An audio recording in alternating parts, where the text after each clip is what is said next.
ఇక తెలంగాణ ఆంధ్రప్రదేశ్ సరిహద్దుల్లో ఉన్న పెద్దవాగు ప్రాజెక్టుకి గండి పడడంతో పలు గ్రామాలను వరద నీరు ముంచేసింది. ఇటు ఏలూరు జిల్లాతో పాటు అటు తెలంగాణలోని భద్రాద్రి కొత్తగూడెం జిల్లాపై పెద్దవాగు గండి ఎఫెక్ట్ పడింది.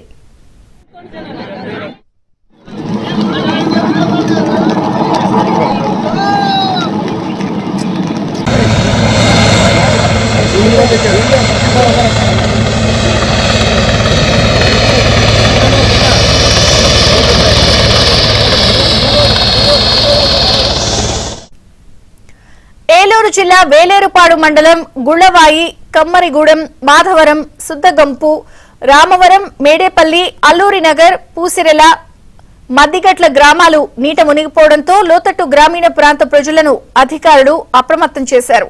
వరద హెచ్చరికలతో ముంపు ప్రభావ గ్రామాలను ఖాళీ చేయించి ఆయా గ్రామాల ప్రజలను సురక్షిత ప్రాంతాలకు తరలించారు.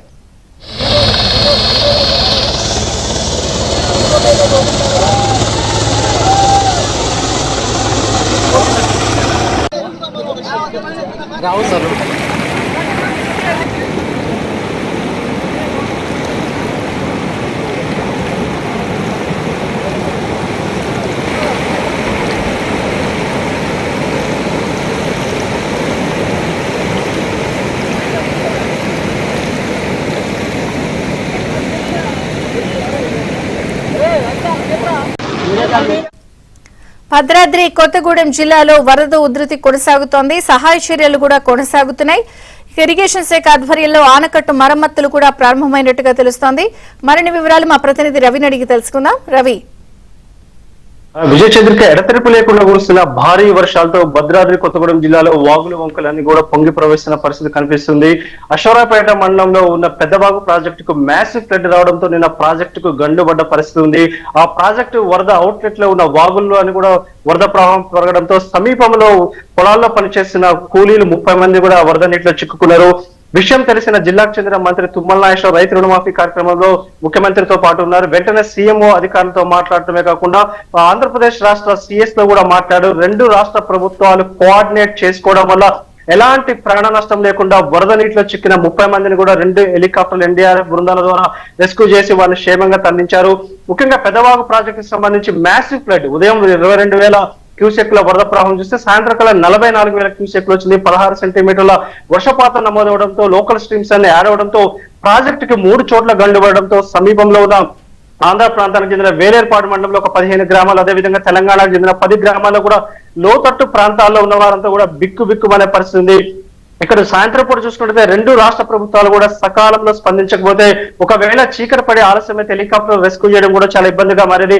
ఎలాంటి హ్యూమన్ లాస్ లేకుండా 2 రాష్ట్ర ప్రభుత్వాలు కూడా కోఆర్డినేట్ చేసుకుని జల ప్రళయంలో చిక్కిన 30 మందిని రక్షించడం పట్ల రాష్ట్ర ప్రభుత్వాల పట్ల కూడా అక్కడ స్థానికులు లోతట్టు ప్రాంతాల వారు కూడా ప్రశంసలు కురిపిస్తున్న పరిస్థితి.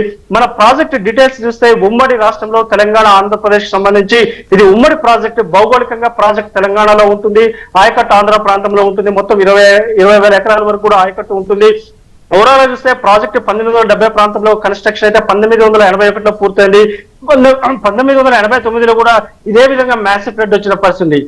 23 సంవత్సరాల తర్వాత మళ్ళీ మ్యాసివ్ ఫ్లడ్స్ రావడం వల్ల కట్ట కూడా నిన్న చూసుకుంటే గత ప్రభుత్వాలు అక్కడ జగన్ సర్కార్ గారి, ఇక్కడ కేసీఆర్ సర్కార్ గారి ప్రాజెక్టు 2 రాష్ట్ర ప్రభుత్వాలు కూడా గాలి కుదిరేసిన పరిస్థితి ఉంది. ముఖ్యంగా అక్కడ షట్టర్లకు సంబంధించి కూడా మరమ్మతులు చేయని పరిస్థితి. అంటే ఇప్పుడు కొత్తగా వచ్చిన ప్రభుత్వం దృష్టి పెట్టే లోపల కూడా జరగాల్సిన నష్టం జరిగిపోయింది. గత ప్రభుత్వాల కారణంగా అక్కడ షట్టర్లు సకాలంలో తెరుచుకోకపోవడం, మెయింటెనెన్స్ లేకపోవడం వల్ల కూడా ఈ రోజు ప్రాజెక్టు సకాలంలో గేట్లు తిరగకపోవడం వల్ల ప్రాజెక్టులో వరద నీరు కట్ట పైకి ప్రవహించి కూడా గండ్లు పడ్డ పరిస్థితి. మొత్తంగా చూస్తే నిన్న పెద్ద ప్రమాదం తప్పింది. లోకల్ స్ట్రీమ్స్ కూడా వాగులు చిక్కున వారిని క్షేమంగా తరలించారు. ప్రస్తుతం ప్రాజెక్ట్ లో చూసుకున్నట్టయితే మొత్తం వరద నీరంతా కూడా దిగువకి వెళ్ళిపోయింది. ప్రాజెక్టు ఖాళీగా దర్శనమిన్న పరిస్థితి కనిపిస్తుంది.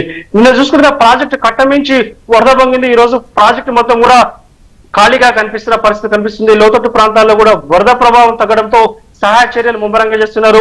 జిల్లాకు చెందిన మంత్రి తుమ్మల నాగేశ్వరరావు జిల్లా కలెక్టర్ అండ్ ఎస్పీని కోఆర్డినేట్ చేస్తూ అక్కడ ఫీల్డ్ లోనే ఉండే వారందరూ ఎవరైతే నిర్వాసితులు ఉంటారో వాళ్ళు కొంత లోతట్టు ప్రాంతాల నుంచి మెట్ట ప్రాంతాలకు తరలించడం, అదేవిధంగా ముఖ్యంగా 100 ఎకరాల్లో పంట నష్టం జరిగింది. పశువులన్నీ కొట్టుకుపోయిన పరిస్థితి, పూరి గుడిసెలని కూడా కొట్టుకుపోయిన పరిస్థితి. ఎందుకంటే ప్రాజెక్టుకి మ్యాసివ్ ఫ్లడ్ ఊహించిన విధంగా ఉదయం పూట నార్మల్ రైన్ ఉండడం వారంతా పొలాల్లో పని చేసుకుంటారు. సాయంత్రం కల్లా చూసేసరికి నలుదిక్కులు కూడా జల దిగ్బంధమైన పరిస్థితి ఉంది. ఒక విపత్కర పరిస్థితి ఉంది. ఇలాంటి సమయంలో రెండు రాష్ట్ర ప్రభుత్వాలు కూడా సకాలంలో స్పందించడం, ఇక్కడ హైదరాబాద్ నుంచి ఎన్డీఆర్ కి సంబంధించిన హెలికాప్టర్లు అక్కడికి రావడానికి ఆలస్యం అవడంతో వెంటనే ఏలూరు నుంచి ఇక్కడికి తీసుకొచ్చారు. మొత్తం చూస్తే ఉమ్మడి రాష్ట్రంలో రెండు రాష్ట్ర ప్రభుత్వాలకు సంబంధించిన ప్రాజెక్ట్ ఇది. ఇక్కడ నిర్వాసితులకు సంబంధించి కూడా రెండు రాష్ట్ర ప్రభుత్వాలు కోఆర్డినేట్ చేసుకుని వారందరినీ రెస్క్యూ చేశారు. ప్రస్తుతం ప్రాజెక్ట్ లో నీళ్లని దిగువకు పోవడంతో లోతట్టు ప్రాంతాల్లో కూడా సహాయక చర్యలు కొనసాగుతున్న పరిస్థితి. అదేవిధంగా ప్రాజెక్టుకు సంబంధించి ఆనకట్టకు సంబంధించి ఇరిగేషన్ అధికారులు కూడా మరమ్మతులపై దృష్టి పెట్టారు. మొత్తం మీద నిర్వాసిత గ్రామాలు అదేవిధంగా వేల ఎకరాల్లో కూడా పంట నష్టం వాటిల్లింది. చేతికందే టైంలో పంట పడుతుంది. మరొక ప్రాజెక్ట్ లో కూడా నీళ్లు లేని పరిస్థితి కనిపిస్తుంది. మొత్తం చూస్తే నిర్వాసితులకు ఎలాంటి ప్రాణ నష్టం లేకుండా రెండు రాష్ట్ర ప్రభుత్వాలు సకాలం స్పందించడం పట్ల ముంపు ప్రాంతాల ప్రజలంతా కూడా ప్రశంసలు గుర్తిస్తున్న పరిస్థితి ఉంది.